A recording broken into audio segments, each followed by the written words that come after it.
واقعا نگران دریافت میزان کافی پروتئین هستیم. برای دریافت پروتئین کافی مجبوریم گوشت بخوریم. آبای خدای من میخوای از ساختمون بپرم پایین مگه نه؟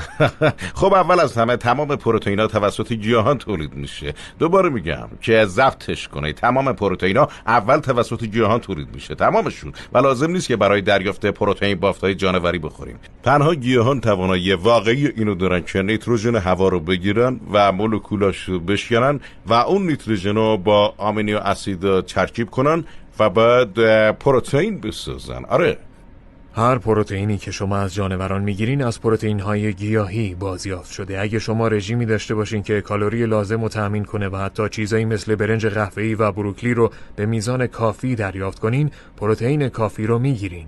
برنج قهوه‌ای و همینطور بروکلی شامل پروتئین و همچنین آمینو اسیدهای لازمیه که برای حفظ سلامتی مطلوب لازمشون دارین.